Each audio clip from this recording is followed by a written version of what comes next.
She's done it, and we have a new Wimbledon champion, and she goes by the name of Iga Swiatek, and she did it in devastating fashion, dominating Amanda Anisimova, winning the final with a double bagel.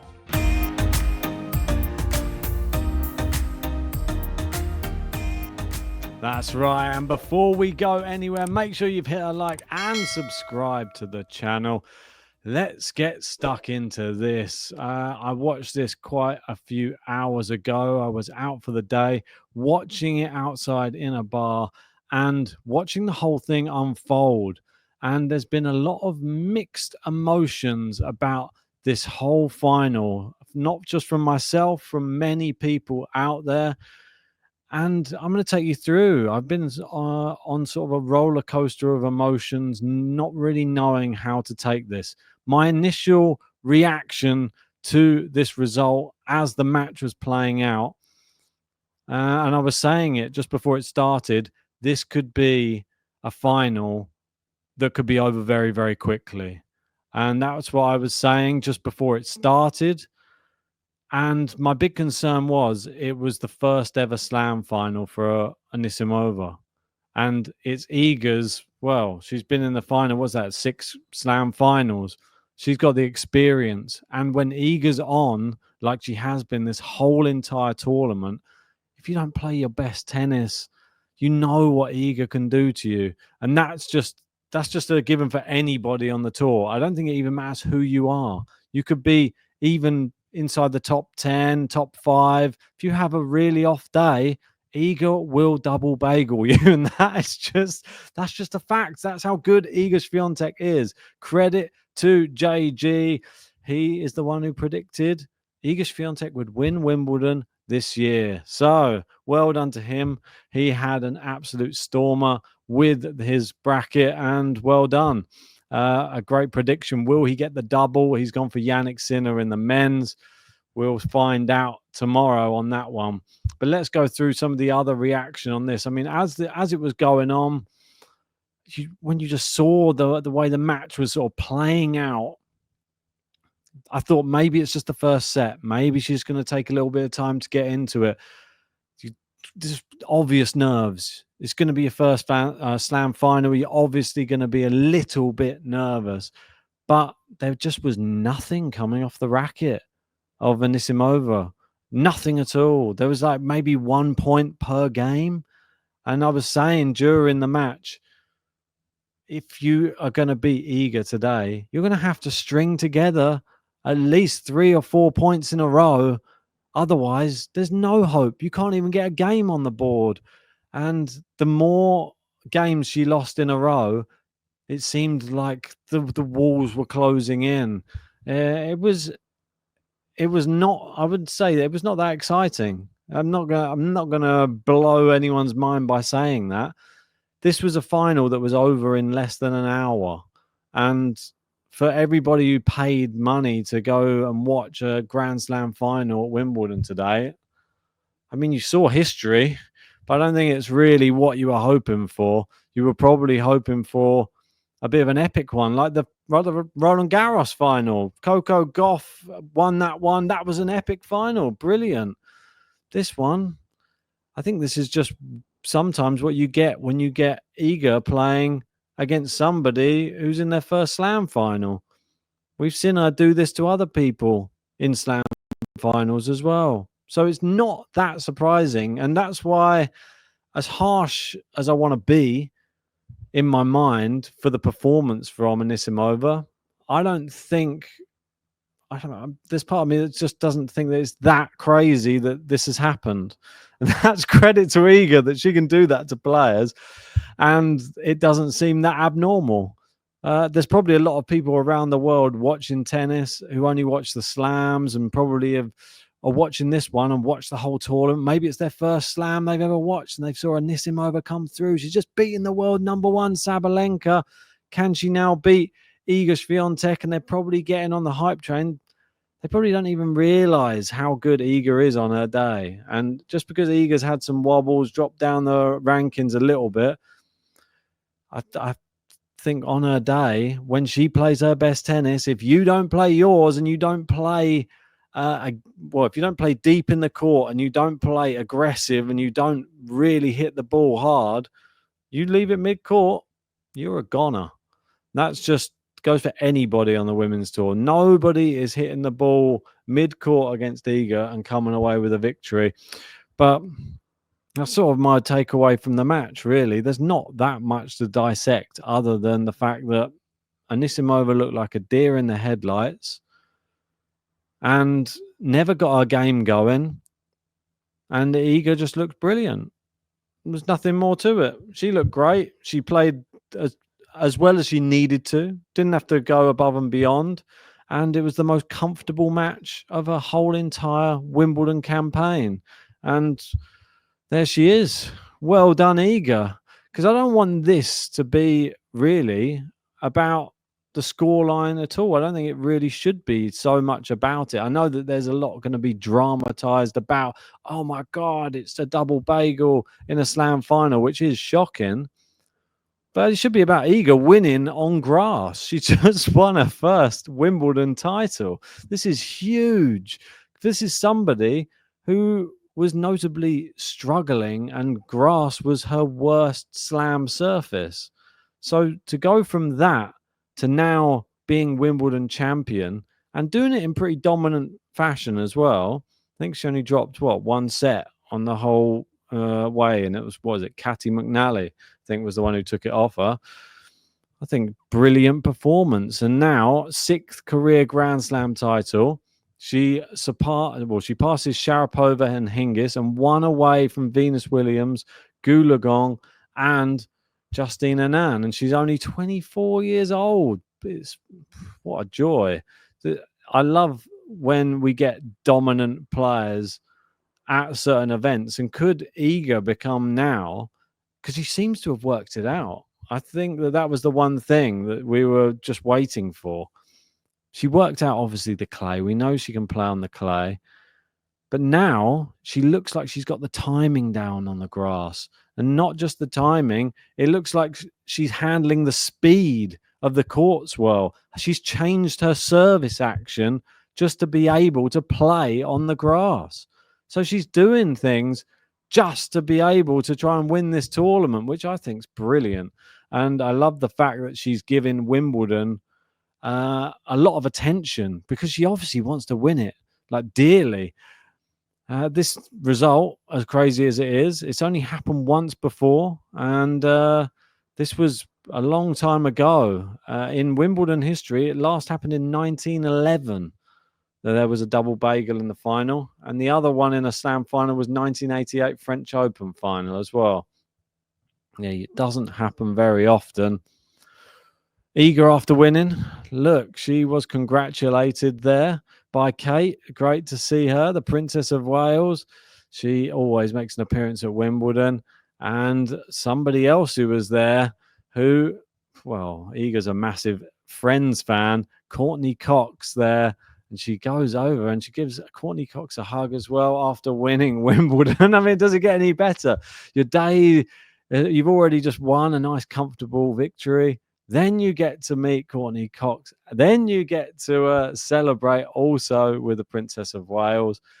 And now she's won a Grand Slam title on every surface. Why not, indeed? Look at that. All we're waiting for now is an Australian Open championship. Could that come next year? What do you reckon? Tell me in the comments.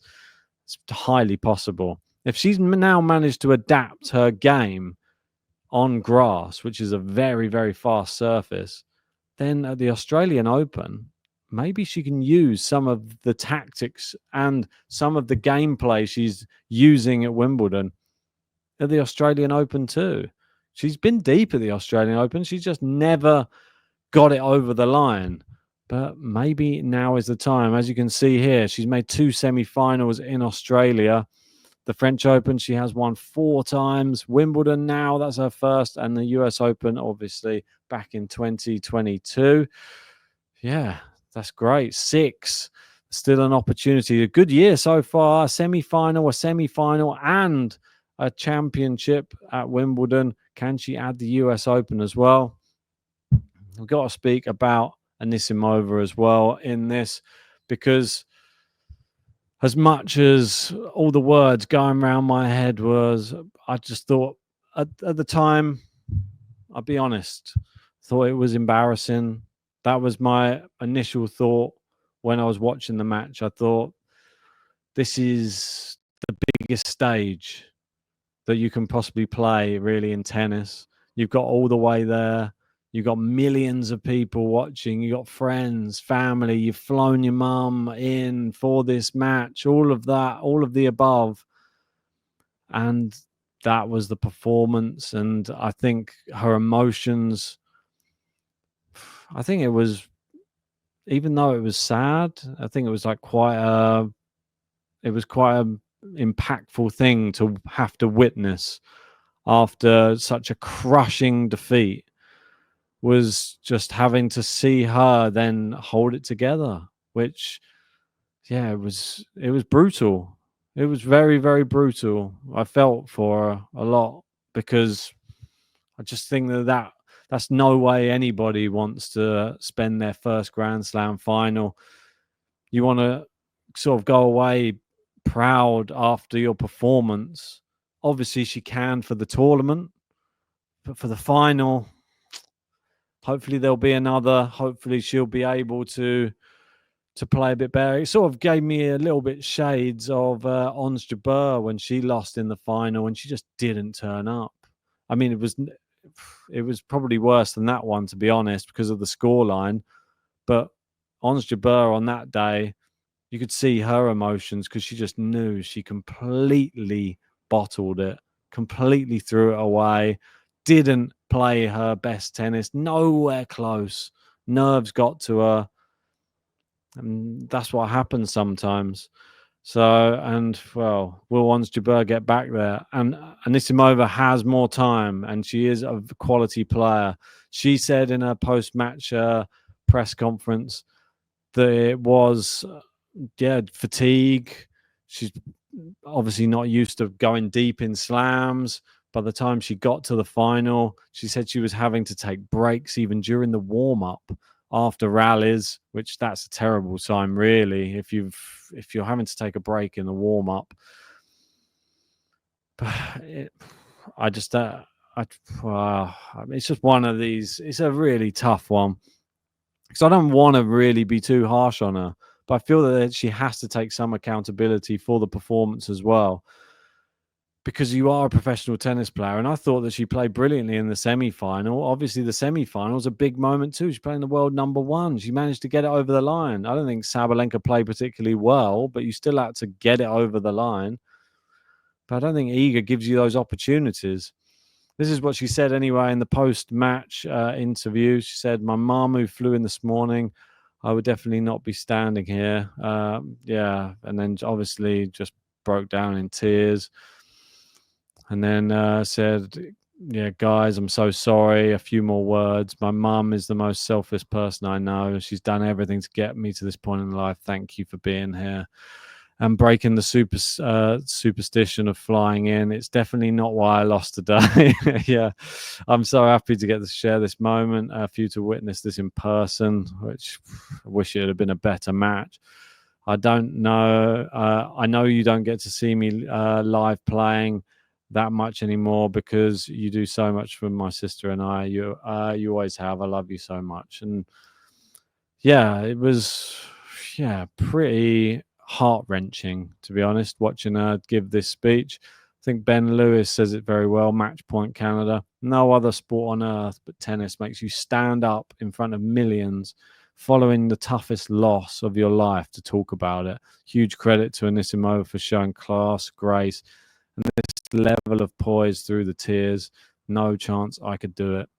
Yeah, one of the toughest things I think you can see, but I think that's what makes tennis quite special in a way, because when you've watched something like that, whether it be a beautiful match, a heartbreaking loss, there's always that level of respect that you have to give to your opponent, and you have to give to the crowd, the organization, everything that goes into that tournament. And like Craig says here, you'd have to be pretty cold not to feel for Amanda Anisimova. Yeah, I bet that there were not many dry eyes in the house. That's for sure. After she was talking, Coco Gauff reached out saying so much to be proud of. Amanda, keep your head up. Definitely agree. Brilliant tournament. Played so well for 2 weeks, bar today. That was it. She's still got a lot of career ahead of her. So don't be too downhearted. Use this as a learning curve. She obviously credited Iga quite a lot with this. And yeah, this is sort of a timeline as well for Anisimova. 2019, her father passed away, which devastating. 2020 was COVID. 2021, lots of injuries. 2023, she left the sport and then fell outside of the top 400. In 2025, she's won Doha, back in the top 10 in July, and then made the Wimbledon final. Exactly. Inspirational. Yeah. She's come back from the depths, really. And only 23 years old, she's still got a lot of career ahead, and she will learn from this. We've seen devastating losses, obviously, in finals before, especially in Wimbledon finals. Don't forget, being British, we've had to sit there and watch Andy Murray get blown off the court, essentially, and then be sobbing into a microphone afterwards because it's just his ultimate dream. And those are the moments in tennis that you do remember. Like I've remembered a lot of, well, sad to say, a lot of Andy Murray speeches after losing slam finals. And they really get to me because you can see how much he wants it. And when he finally got that first slam, it just made it even more sweeter. So just try and take some courage from that, I'd say, Anisimova. Somebody like an Andy Murray, he's been there, he's felt the pain, but eventually the hard work does pay off. And like Chris says here, Anisimova crushed her speech in the most beautiful, serene way. I'll never forget it. Truly poignant. I have so much respect for how she pulled it together and created an incredible moment for herself, her family, and tennis on center court. Most definitely. But just to finish off, let's celebrate Iga Swiatek, her first Wimbledon championship. Well done to her, and all the best coming on to the US Open. That one's coming very soon. Let me know your thoughts about the final in that comment section below. Do you think I'm giving a fair assessment on this? I've tried to give you the sort of the ups, the downs, how my mind was just sort of moving around this whole entire final and the result as it played out. It's been a confusing one. It's a very, very dominant display. It's embarrassing on one side, but yet it was also a learning curve and maybe beautiful in another way. It's one that's definitely a historic one. Would I watch it again? Probably not. But that's what tennis is all about. It's one for the history books. Anyway, smash a like on the video, subscribe, and tomorrow it's the big one. Alcaraz versus Sinner. See you for it.